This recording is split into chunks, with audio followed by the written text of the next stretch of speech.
جو اپنے آپ سے بیگانہ ہوتے ہیں، اپنے آپ سے بے خبر ہوتے ہیں، وہ صرف علم کے پیچھے ہوتے ہیں، انہیں صرف علم کی لگن ہوتی ہے،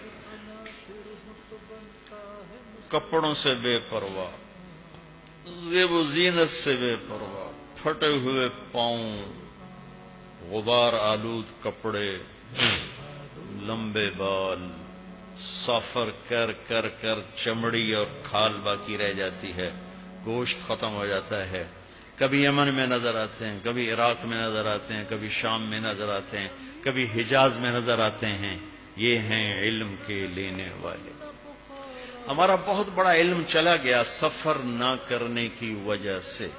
ایک لڑکا مدرسہ میں داخل ہوتا ہے اور 10 سال وہیں بیٹھ کے باہر نکل کے چلا جاتا ہے، وہ چند کتابیں، چند حروف، چند کلمات حاصل کرتا ہے، وہ علم کی وسعت، گہرائی، حقائق سے بہت دور بیگانہ رہتا ہے کہ سفر اور علم اس میں بہت جوڑ ہے، بہت جوڑ ہے، بہت جوڑ ہے۔ ایک چھوٹا سا سفر ہے آپ سب بچوں کا۔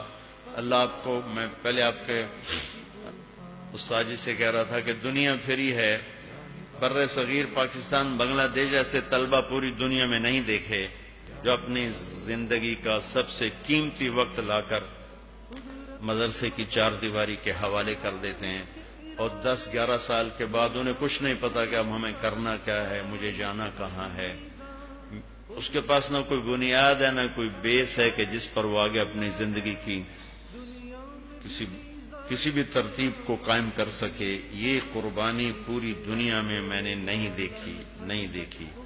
اور پورے بر صغیر کے علماء جو مدرسوں میں تنخواہ لے رہے ہیں، اس تنخواہ میں وہ اپنی بیماری کا علاج نہیں کر سکتے، اپنے کپڑے نہیں خرید سکتے، اس تنخواہ میں اپنی بچی کی شادی نہیں کر سکتے، ان کو نزلہ بھی ہو جائے تو اس کی دوا لینے کی گنجائش ان کی تنخواہ میں نہیں ہوتی۔ اتنی تھوڑی تنخواہوں کے ساتھ وہ ساری زندگی مدرسہ کی چٹائی کے ساتھ سل کر پوری زندگی گزار دیتے۔ یہ نقشہ پوری دنیا میں کوئی نہیں، پوری دنیا میں۔ اور ان تینوں ملکوں میں اللہ نے مجھے پھرایا، سب سے زیادہ قربانی دینے والے طلبہ بنگلہ دیش۔ میں نے ایسا فقر کہیں نہیں دیکھا طلبہ کے لحاظ سے، مدارس کے لحاظ سے، جو فقر میں نے بنگلہ دیش میں دیکھا۔ اور وہاں تعداد ہم سے دگنی، 3 گنا۔ میں ہٹ ہزاری مدرسہ میں داخل ہوا تو دورہ حدیث کا سبق ہو رہا تھا، نظر پڑی تو میرے اوپر ایک ہیبت چھا گئی۔ 1,500 بخاری کتابیں کھلی پڑی تھی، 1,500 ایسے۔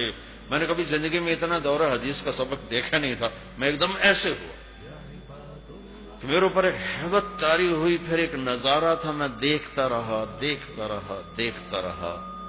ایسا خوبصورت منظر، علمی محفل مجلس میں نے زندگی میں کہیں نہیں دیکھا۔ میں دیوبند گیا، وہاں بھی یہ نظارہ نہیں دیکھا۔ یہاں کے بڑے بڑے مدارس میں گیا ہوں، یہ منظر نہیں دیکھا۔ جو ایک غریب چھوٹا سا گاؤں تھا ہٹ ہزاری، وہاں مولانا مفتی احمد شفیع صاحب حضرت مدنی کے شاگرد بھی ہیں، خلیفہ بھی ہیں، ضعیف وہ سبق پڑھا رہے تھے۔ میں وہاں تھوڑی دیر کے لیے برکت کے لیے بیٹھا۔ تو دوسری بات یہ ہے بچوں کے، علم کے سفر کی کوئی انتہا نہیں ہے، یہ موت تک کا سفر ہے، اور سب سے قیمتی سفر ہے، سب سے عالی شان سفر ہے، سب سے خوبصورت سفر ہے۔